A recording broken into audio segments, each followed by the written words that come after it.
ఓం శ్రీ సాయిరామ్. కలియుగ అవతారి భగవాన్ శ్రీ శ్రీ శ్రీ సత్యసాయి బాబా వారి దివ్య చరణారవిందములకు హృదయపూర్వక నమస్సుమాంజలి సమర్పిస్తూ అందరికీ సాయిరామ్.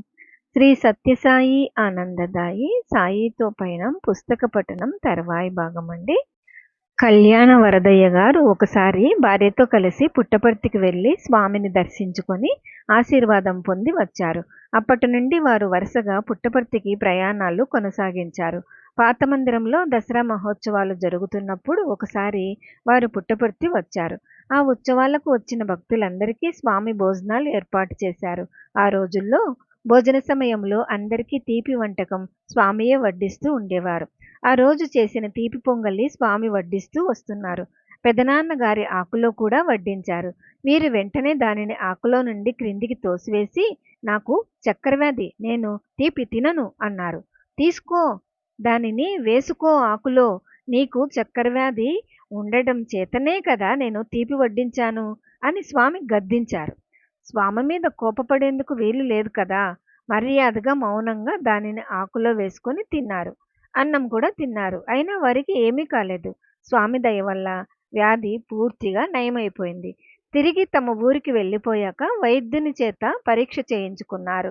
రోగ చిహ్నం ఏమాత్రం కనిపించలేదు. వైద్యునికి ఆశ్చర్యమే, ఆయనకి ఆశ్చర్యమే. తమ మొండి వ్యాధిని ఆ విధంగా అవలీలగా పోగొట్టడం చేత పెదనాన్న గారికి స్వామి మీద గురి కుదిరింది. భక్తి ఏర్పడింది. స్వామి దగ్గరకు అప్పుడప్పుడు వచ్చిపోతూ ఉండడం చేత వారి మొరటితనము కోపము తగ్గిపోయాయి. వారిని స్వామి దుర్వాసునుడని పిలుస్తూ ఉండేవారు. ఒక వెండి పతకం బిళ్ళని, ఒక రుద్రాక్షిని సృష్టించి ఆయనకు ఇచ్చారు. పతకం బిళ్ళకి రోజు అభిషేకం చేసి ఆ తీర్థాన్ని త్రాగమని, రుద్రాక్షని దారంతో కట్టి మెడలో వేసుకోమని చెప్పారు. వారి ఇంట్లో స్వామి పూజలు భజనలు ప్రారంభమయ్యాయి. ఇంటిలోని వారందరికీ స్థిమితం కలిగింది. రుద్రాక్షకి బంగారు కట్టు కట్టించుకొని మెడలో వేసుకున్నారు. ఒకసారి పుట్టపర్తిలో కలుసుకున్నప్పుడు దానిని మాకు సగర్వంగా చూపించారు. ఆ విధంగా పరమ నాస్తికుణ్ణి పరమ భక్తునిగా స్వామి మార్చివేశారు.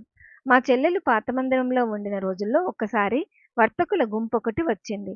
తమకు అధిక ధనలాభం కలిగేలాగా అనుగ్రహించవలసిందని వారు స్వామిని ప్రార్థిస్తూ ఉండేవారు. వారు ఊరికి పోయే రోజున వారి ఎదుట స్వామి చేయి త్రిప్పి ఒక టెంకాయను సృష్టించారు. దానిని ఆడించి చూపించి, ఇందులో బంగారు లక్ష్మి ఉంది. దీనిని మీరు కొట్టకూడదు. అలాగే పెట్టి పూజిస్తే మీ కోరిక నెరవేరుతుంది అని చెప్పారు.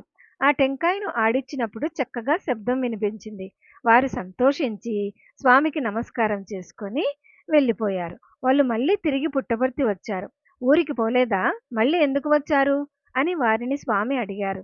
వాళ్ళు దుఃఖపడుతూ జరిగినదంతా ఇలా స్వామికి మనవి చేసుకున్నారు. స్వామి, మేము పెనుగొండ చేరుకున్నాక టెంకాయలో బంగారు లక్ష్మి ఎలాగుందో చూడాలన్న ఆతురత పెరిగింది.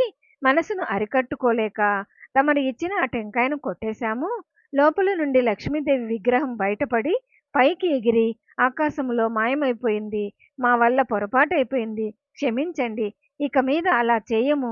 దయచేసి మాకు మళ్ళీ లక్ష్మీ విగ్రహాన్ని ఇవ్వండి అని వారు దుఃఖిస్తూ స్వామిని వేడుకున్నారు. నా ఆజ్ఞ ప్రకారంగా మీరు నడుచుకోలేదు. నేను చెప్పింది నిజమో కాదో అని సందేహించారు కనుక ఇంక నేను ఇవ్వను అని చెప్పేశారు స్వామి. వాళ్ళు పశ్చాత్తాపంతో బాధపడుతూ వెళ్ళిపోయారు. సంశయాత్మ వినశ్యతి అంటారు. అందుకే పాత మందిరపు రోజులలో తమ చుట్టూ చేరిన భక్తులతో స్వామి మాట్లాడుతూ కూర్చునేవారు. అటువంటప్పుడు భక్తులు రకరకాల ప్రశ్నలు అడుగుతూ ఉండేవారు. ఒకసారి పెళ్లి ప్రసక్తి వచ్చింది. దగ్గర సంబంధాలు చేసుకోకూడదు. కొత్త సంబంధం అయితేనే ప్రతిభావంతులైన పిల్లలు పుడతారు. దగ్గర సంబంధం అయితే రక్తం ఒక్కటే అవడం చేత శరీర ఆరోగ్యము బుద్ధిశక్తి కూడా తగ్గిపోతాయి. అట్లే వంశపారంపర్యంగా రోగం ఉన్న ఇంటికి, దేవుడు లేడని నాస్తికల ఇంటికి పిల్లని ఇవ్వకండి. గూనివానికి ఇవ్వకూడదు. అసలు వివాహం ఎందుకో తెలుసా? ప్రారంభంలో భార్యాభర్తలు ప్రేమను ఇచ్చి పుచ్చుకుంటారు. పిల్లలు కలిగాక ఆ ప్రేమ వారిపైన ప్రసరిస్తుంది. ఇంటిలోని వారి మీద, పొరుగు ఇరుగు వారి మీద, సమాజం మీద క్రమంగా ప్రేమ ప్రసరిస్తుంది. ఇలా మనస్సు విశాలమయ్యేందుకు అది దారి అవుతుంది. విశాల ప్రేమే జీవితం అని స్వామి చెప్పారు. స్వామి, ఈ విధంగా పెళ్లికి అధికంగా ఖర్చు చేసే తీరాలా? అంతకంటే వేరే దారి లేదా అని ఒక భక్తుడు అడిగాడు. దానికి స్వామి ఇలా చెప్పారు. పూర్వము చిన్నపిల్లలుగా ఉన్నప్పుడే ఆడపిల్లలకి పెళ్లి చేసేసేవారు. ఇంటివారు యోగ్యమైన వారా, 2 కుటుంబాలకి పొంది ఒసిగి ఉంటుందా అన్నది ఆలోచించి నిశ్చయించేవారు. పిల్లవాడు, పిల్ల ఒకరినొకరు చూసుకునేది పెళ్లిలోనే. అయితే ఇప్పుడు ఇద్దరూ పరస్పరం చూసుకొని ఒప్పుకుంటేనే పెళ్లి ప్రసక్తి. లేకపోతే లేదు. గాంధర్వ వివాహానికి శాస్త్రాలేవీ లేవు. పూర్వం రావి చెట్టు, సూర్యుడు, భూమి, నది మొదలైన ప్రకృతి శక్తులను ప్రార్థించి మీరే మా పెళ్లికి సాక్షులు అని చెప్పేవారు. వధూవరులు పరస్పర అంగీకారంతో తామే చేసుకునే వివాహం ఇది. తల్లిదండ్రులు సంబంధం నిర్ణయించి చేసే పెళ్లిలో 10 మంది పెద్దల ఎదుట కన్యాదానం చేసి ఇవ్వడం ముఖ్యంగా జరిగేది. తమ వద్ద ఆవులు, దూడలు ఏవైనా ఎక్కువగా ఉంటే పిల్లకి 1, 2 ఇచ్చేవారు. లేకపోతే అది లేదు.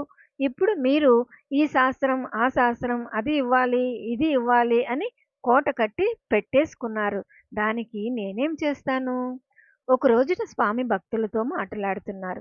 వెళ్లేందుకు అనుజ్ఞనిమ్మని 2 భక్తులు స్వామిని కోరారు. స్వామి వారి వైపు చూసి మంచిది కాని అని ముమ్మారు అన్నారు. ఆ ఇద్దరు స్వామికి నమస్కరించి వెళ్ళిపోయారు. అంతకు ముందెప్పుడు స్వామి అలా అనడం అక్కడి భక్తులు విని ఉండలేదు. అందుచేత కొందరు భక్తులు ధైర్యం చేసి ఆ విషయమై స్వామిని అడిగారు. స్వామి మాట్లాడలేదు. కొంతసేపటికి ఆ వెళ్ళిన ఇద్దరు పరిగెత్తుకుని వచ్చి స్వామి పాదాల మీద పడిపోయారు. స్వామి, మమ్మల్ని మీరు గొప్ప విపత్తు నుండి తప్పించారు అన్నారు ఆయాసపడుతూ. ఏమైంది ఏమిటని స్వామి వాళ్ళను ప్రశ్నించారు. గుట్టపైకి ఎక్కుతున్నాం.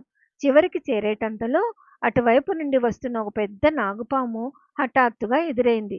అది విప్పిన పడగ మా ముఖానికి కొన్ని అంగుళాల దూరంలో మాత్రమే ఉంది. మేము భయంతో స్వామి అని గట్టిగా అరిచి వెనక్కి తిరిగి గుట్ట దిగి పరిగెత్తి వచ్చేశాము. అది మమ్మల్ని కరిచి ఉంటే వెంటనే అక్కడ చచ్చిపడి ఉండేవాళ్ళం అని చెప్తున్న వాళ్ళ ముఖాల్లో ఇంకా భయం స్పష్టంగా కనిపిస్తూనే ఉంది. అప్పుడు స్వామి, ఈ కారణం చేతనే మిమ్మల్ని నేను మంచిది కానీ అని ముమ్మారు ఆశీర్వదించాను అని చెప్పారు. ఇంటి నుండి ఎవరైనా బయటికి వెళ్ళేటప్పుడు వారికి మంచిది కానీ అని ఆశీర్వదించాలి అని స్వామి చుట్టూ ఉన్న భక్తులతో చెప్పారు. తిరుమలరావు దంపతులకు పుత్ర సంతానం లేదు. వారు చాలా ధనవంతులు. తమ సంపదకంతటికీ హక్కుదారుడయ్యేందుకు ఒక కుమారుడు కలిగేలాగా ఆశీర్వదించవలసిందని వారు స్వామిని ప్రార్థించారు. స్వామి కొంతకాలం వారిని ఆట పట్టించారు.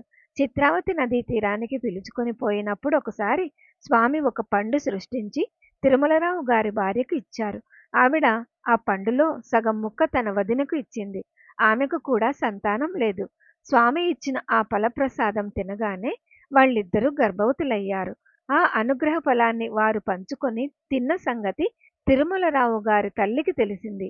ఆవిడ ఆందోళన పడుతూ పుట్టపర్తి వచ్చి ఆ సంగతి స్వామికి మనవి చేశారు. వాళ్ళిద్దరికీ అంగవైకల్యంతో పుల్లలు పుడతారేమోనని ఆవిడ చాలా భయపడిపోయారు. తమ అనుమతి లేకుండా వాళ్ళు అలా చేశారని, ప్రసాదాన్ని పంచుకోకుండా ఉండవలసిందని స్వామి అన్నారు. అయితే వాళ్ళకి ఏమీ కీడు జరగకుండా చూస్తామని ఆవిడకు స్వామి అభయం ఇచ్చారు. స్వామి కృపతో ఇద్దరికీ ఆరోగ్యవంతులైన పుత్రులు జన్మించారు. ఒకసారి స్వామి ఒక భక్తుని పెళ్లికి పుట్టపర్తి వదిలి వెళ్ళవలసి వచ్చింది. పాత మందిరంలోని భక్తులందరికీ చాలా దిగులు అనిపించింది. త్వరగా వచ్చేస్తానని వారికి స్వామి మాట ఇచ్చి మందిరంలోని భక్తుల్ని చూసుకోవలసినదని స్థానికుడైన ఓవర్సీర్తో చెప్పి వెళ్ళారు. మరునాడు ఆ ఓవర్సీర్ స్వామి లేకపోవడం చేత ఏమీ తోచక స్వామిని తలుచుకుంటూ సత్యమ్మ గుడి దగ్గర కూర్చొని ఉన్నాడు.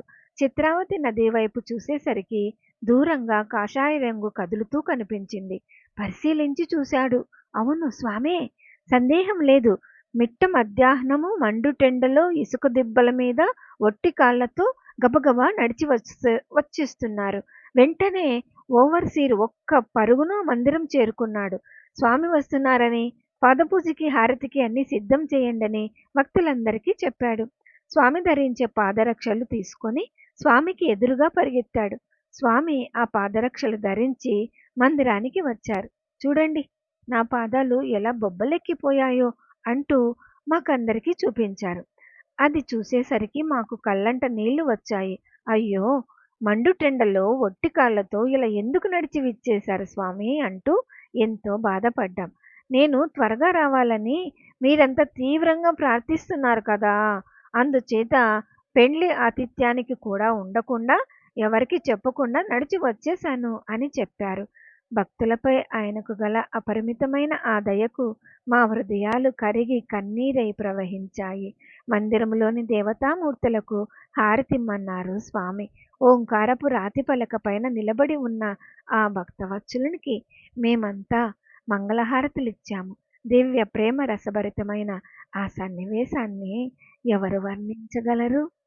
నన్ను పాలింప నడచి వచ్చితివో నా ప్రాణనాథ, వనజనమున మోమును చూచుటే జీవనమని నెనరున మనసు మర్మము తెలిసి, నన్ను పాలింప నడచి వచ్చితివో నా ప్రాణదాత, ఓ నా ప్రాణనాథ అంటూ మృదుమధురంగా మోహనరాగంలో కీర్తన పాడి దయారసభరితంగా మా వైపు చూశారు స్వామి.